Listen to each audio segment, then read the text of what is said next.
Let's move on to another speaker of this session, Shri Gaurav Godwani, sir, Executive Director and co-founder of CivicDataLab. I request you, sir, to please kindly hand over the mic to you.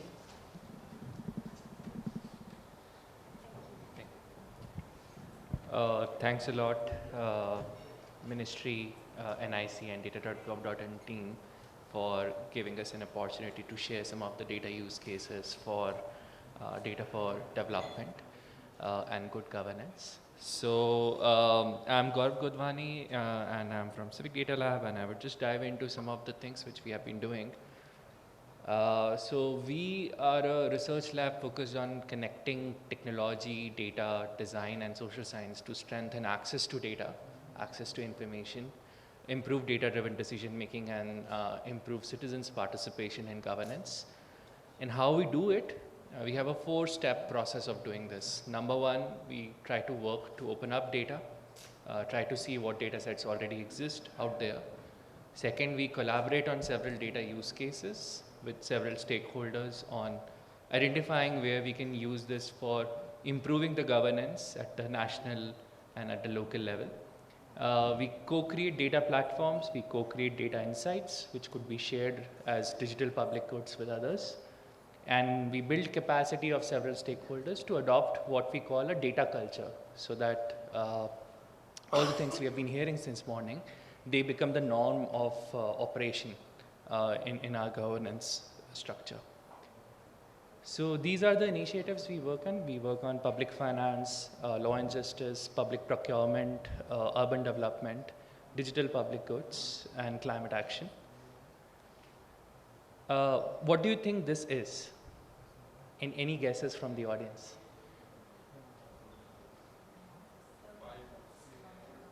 So this is data. As you're suggesting, these are files, these are certain data sets. As Honorable Secretary of MeitY was saying, data should not be in the corner. But unfortunately, we still see scenarios where data is pushed into the corner, and we still need a trolley to carry those files or / data sets from one office to other whenever the use case be required. And as my fellow speaker were talking about it, specifically in times of crisis, this is very difficult. We need all data sets to be together at that moment. Another question is this: can someone tell me what is this number? Can you just try to pronounce this number? Make an attempt.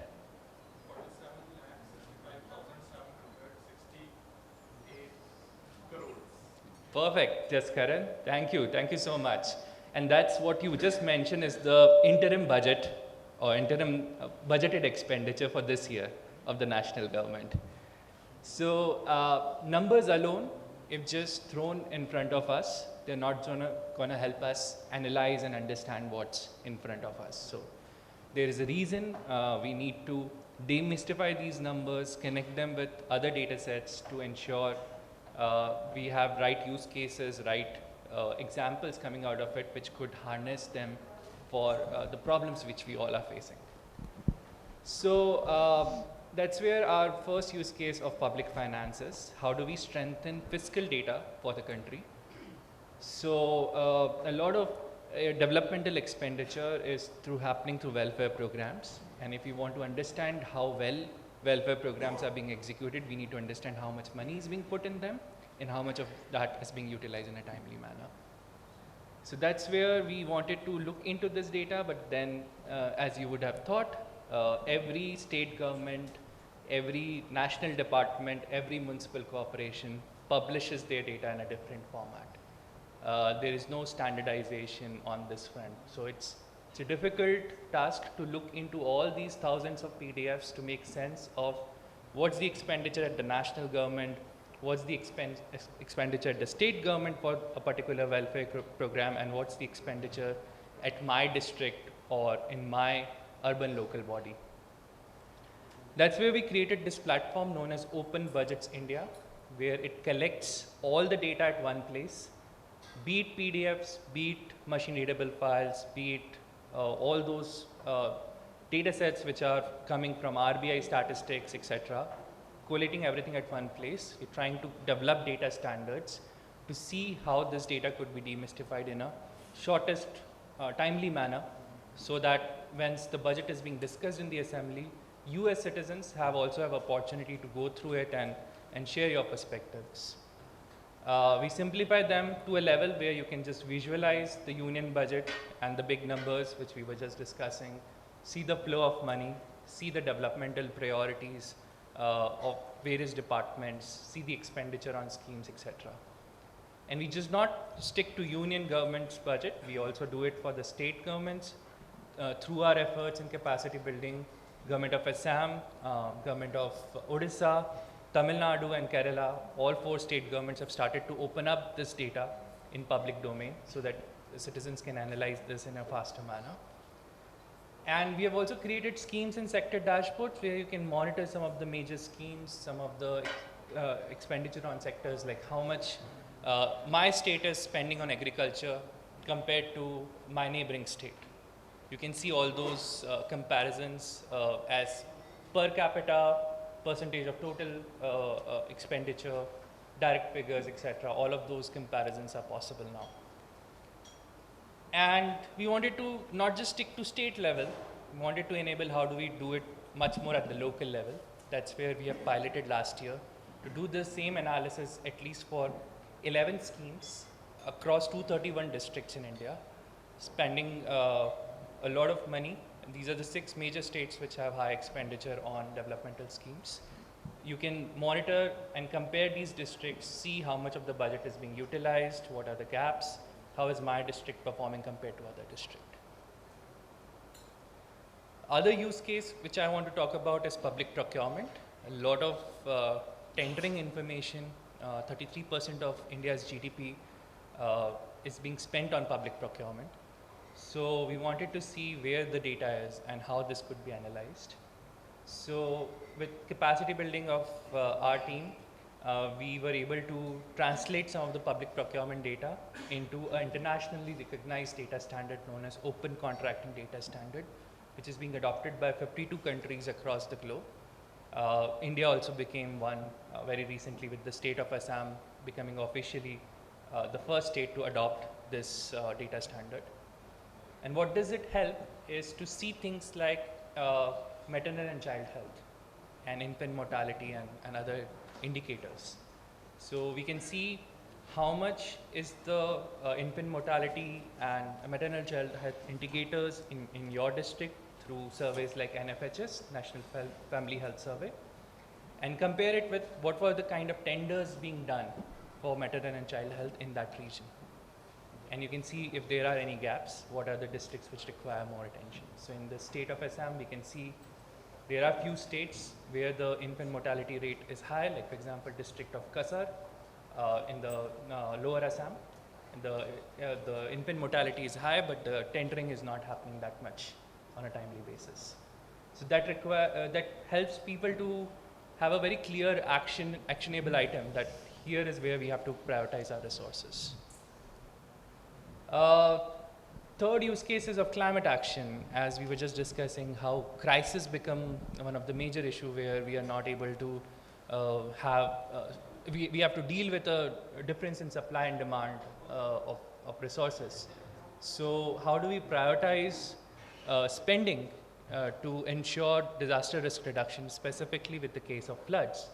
As you would have known, Assam is famous for its tea, but also every year it gets flooded and it gets affected really bad. So how do we have a data system which can inform which regions of Assam require more attention this monsoon season? So as we are discussing, the monsoon season is just going to begin in Assam. And what we did is we worked with Assam State Disaster Management Authority, Finance Department, to collate 5 categories of data sets which were traditionally not speaking to each other.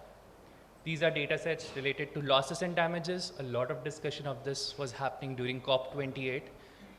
There was new regulation passed among the countries to share data related to losses and damages. Assam is already championing that. They have been collecting losses and damages data and publishing it in open data formats.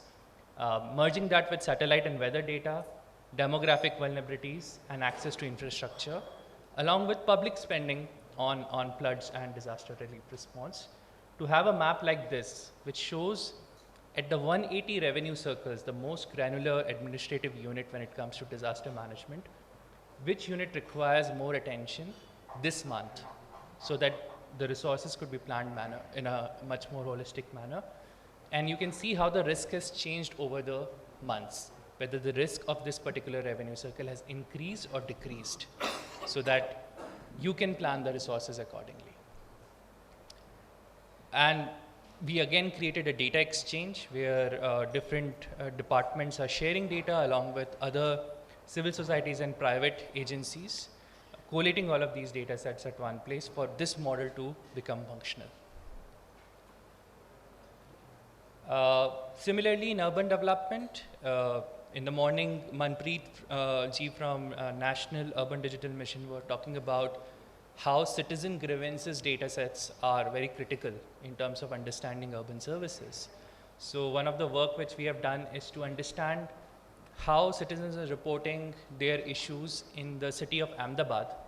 We have worked with the smart city of Ahmedabad to see what are the issues related to drainage, what are the issues related to road construction, what are the issues related to delivery of other urban public services, and what are the complaints which citizens are reporting, which societies are reporting more complaint in the monsoon season, how can this inform urban planning on a regular basis. So this is one particular ward in Naranpura ward of Ahmedabad, and you can see door-to-door vehicle collection, how many complaints were happening on an average, whether this week the complaints have increased compared to the average complaints we used to receive, or do they have decreased. So in this case, there has been a decrease in complaints for the week I was talking about. You can see how much of these complaints are part of the total complaints coming from that particular ward. So how much of the complaints are coming for sanitation, how much complaints coming for road safety, etc. Informing us in how citizen complaints can inform public service delivery at the urban local body level. And lastly, the fifth use case is of justice. We have another platform for law and justice related work where we collate data from courts, prisons, legal aid, police advancements, etc. at one place, and enabling community to share this information. So national law universities, academic researchers, legal aid companies, legal tech companies can collate all of this at one place. This is how the platform looks like, and one of the use case which we have picked up is on looking into child rights related data. How is child protection being implemented in my district compared to other districts? So with advancement of e-courts, which is the mission mode project of Ministry of Law and Justice, which is now in phase 3, a lot of data is being generated from court orders, judgments. We're trying to see how this all textual data and a lot of judgments which are being coming together in both local languages as well as in English could be used to understand what is the state of implementation of child protection in the particular region, and how the legal aid could be activated accordingly so that we have a better secure future for our children. So those are some of the use cases. These are some of our team members and partners who are trying to create this ecosystem of data for public good and trying to see how data could be better harnessed for improving data governance. Thank you.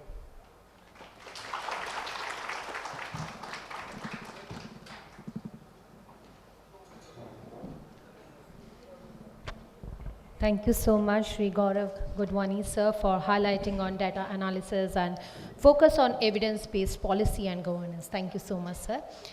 Now I request Shri D.P. Mishra, sir, Senior Director, Web Technology Division from NIC, to please kindly felicitate the honorable dignitaries on the dais. Shri Dheeraj Rastogi, sir.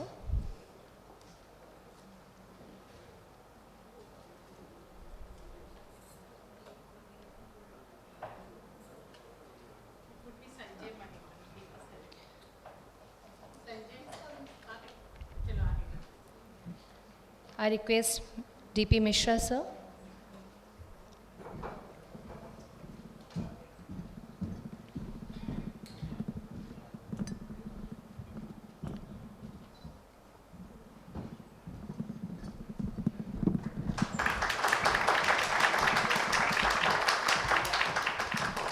And Shri Gaurav, sir.